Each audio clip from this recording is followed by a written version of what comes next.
Hi guys, and welcome back to the channel. My name is Cindy Lumpkin, and as many of you know, I am a special education teacher who started her own school back in 2014. Nowadays, I share that journey on YouTube with all of you. A couple of weeks ago, I did a video and I had a question. And that question was, what is the difference between a micro school and a private school? Well, it can be really tricky and hard to understand. So tonight, I will tackle that question and clear the waters up for you. Let's start by just talking about a micro school. The first thing that you should know, it is really not a legal term. It's more of a word used to describe more of a movement, or it encompasses several different educational models. I like to think of it as a modern day one-room schoolhouse. However, it doesn't have to be that. Hold on, stick with me. I will make it more clear.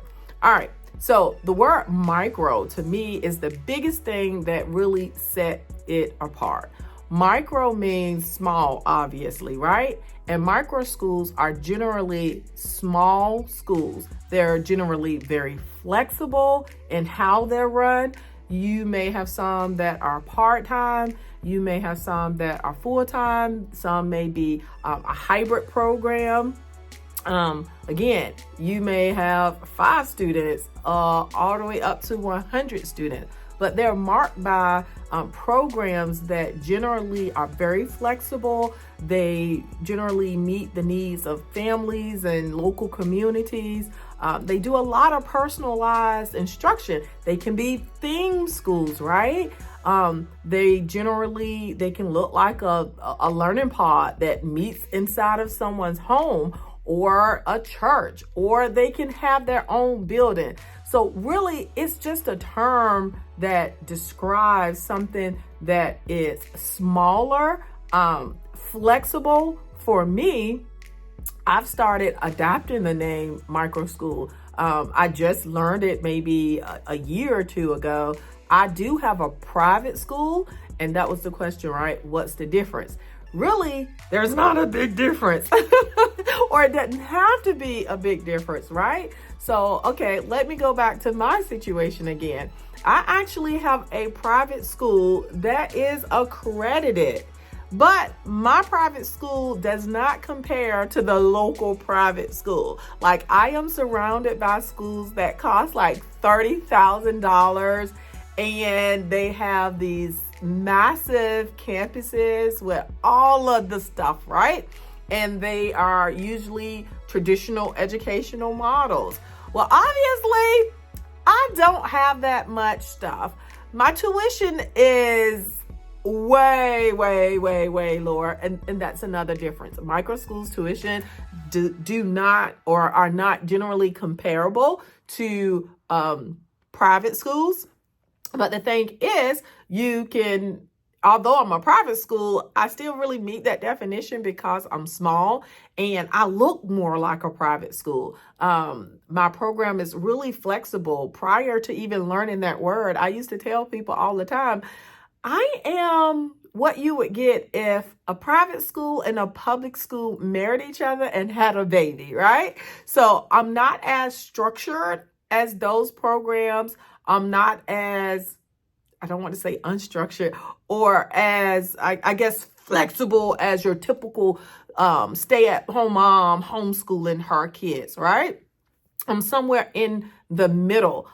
You hear people use the term learning pods. That came up, that was big in COVID, right? So that learning pod could really call itself a micro school, and no one really owns a monopoly on the term. But as of late, you've been having lots of teachers who have been just really fed up with the system, like me, even though I was fed up back in 2014 and started this journey.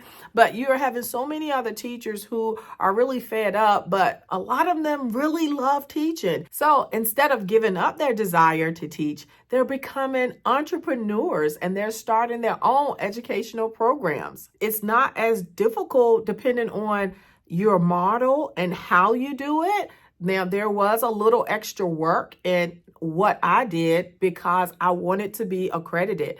The state that I am in, they actually have like what they call special needs scholarship, which is nothing more than a voucher program, but only for students with disabilities. So in order for me to qualify to get those funds, there are a lot, I'm not going to say a lot, but there are definitely extra steps that I had to do in order to be able to get those funds, right? One of them being I had to be in a commercial building that meet the specific zoning for my area. So I couldn't have this program running out of my house to qualify for that program. However, there are some teachers or even parents, you don't even have to be a teacher to start a microschool. You just have to have a love for young people and seeing them grow and then teaching them to reach their full potential. Some programs are like really flexible in which they give students lots and lots of autonomy about what they learn and how they learn it and when they learn it and what they use to learn it with. I like to think that I do the same thing. However, I do work with learners who typically have learning issues. So our academic program is structured. However, we do a lot of project-based learning, a lot of service learning, which is, really hands-on. However, when it comes to reading and doing math, we kind of look like a traditional program as far as like being in class and following a curricula. I am a believer in the science. And so if you're reading this and if you are interested in starting a school, I hope you have the same desire to make sure students are actually learning to read, because that is such a huge problem in our nation. But that's another story for another day. Yeah, so let me see what else. So, you, depending on, again, like what you're doing, some schools meet for 20 hours. Some schools are full-time, even to still satisfy qualifications for getting the voucher funds. I do not have to have a full day program. I can have a program that's 4.5 hours a day, and all I have to do is teach reading, math, science, and social studies. So depending on whether or not you want to be accredited, and that's generally by an independent organization within your area or region, there are more qualifications. So a lot of people are always like, do I have to have a teaching degree? Oh, before I continue, I prepared a coaching journal. Check it out on Amazon. No, you don't have to have a teaching degree. However, with my accrediting body, as the director or principal or whatever it is, that title you want to give yourself, I had to have a master's degree. And lucky for me, I had a degree in educational leadership because I love education. However, it's not specific to any specific master's degree. You just have to have a master's degree. And then teachers who work at my school, they don't have to be certified. And matter of fact, the qualifications is just having a college degree and maybe some experience teaching. To kind of sum all of that up, a microschool is really a private school, but it's like rebelling and doing its own thing. It's unique. I'm starting to embrace it more and more because, like I said, I don't look like a traditional private school. I do look more like this microschooling phenomenon that has been going on. So I'm starting to embrace it. And, more and more I'm finding other teachers who are not only interested in this journey, but who are also, who have started their schools. Matter of fact, there is a local organization that is trying to just galvanize local micro schools in my area that I am a part of. So it is really big. It is something that is really catching on, and that more and more parents are seeing that it might meet the needs of their students, particularly when you're talking about kids who are gifted, who really kind of get bored with doing things that they that they don't see have to matter. Like, it's really good for students who learn differently.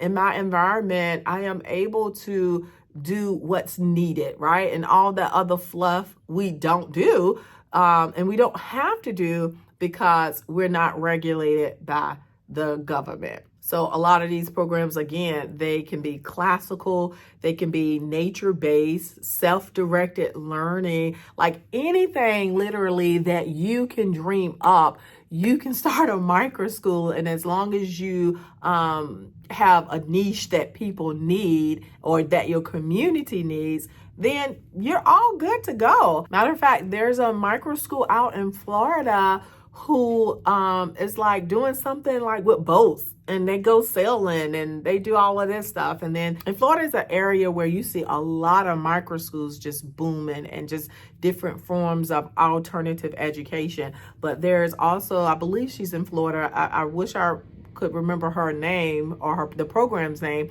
but she does her program on a farm. Like, so it's like a hybrid program. They're online, maybe like 2 or 3 days a week. And then when they meet up, they actually meet up at the farm. So people are just doing some amazing things. And it's just so fun to witness how this is evolving, right? And I really feel like it's the wave of education. Like, most people don't have $30,000 or $40,000 or even $20,000 to pay for their child's education.